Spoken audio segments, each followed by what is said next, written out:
اللهم صل وسلم وبارك على سيدنا محمد وعلى آله وصحبه أجمعين.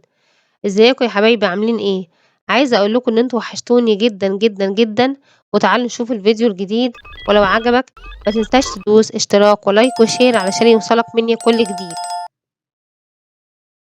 إيه قصة النقطة الحمرا عند الهنود؟ ويا ترى هي موجودة عند الهنود بس والّا في مكان تاني؟ تعالَ أقول لك. النقطة الحمرا مش بس في الهند، دي كمان موجودة في بنجلاديش ونيبال وسريلانكا. طيب بيسموها إيه؟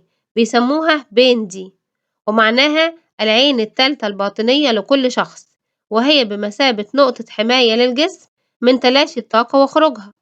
يعني إيه الكلام ده؟ بيرجع الكلام ده للديانة الهندوسية.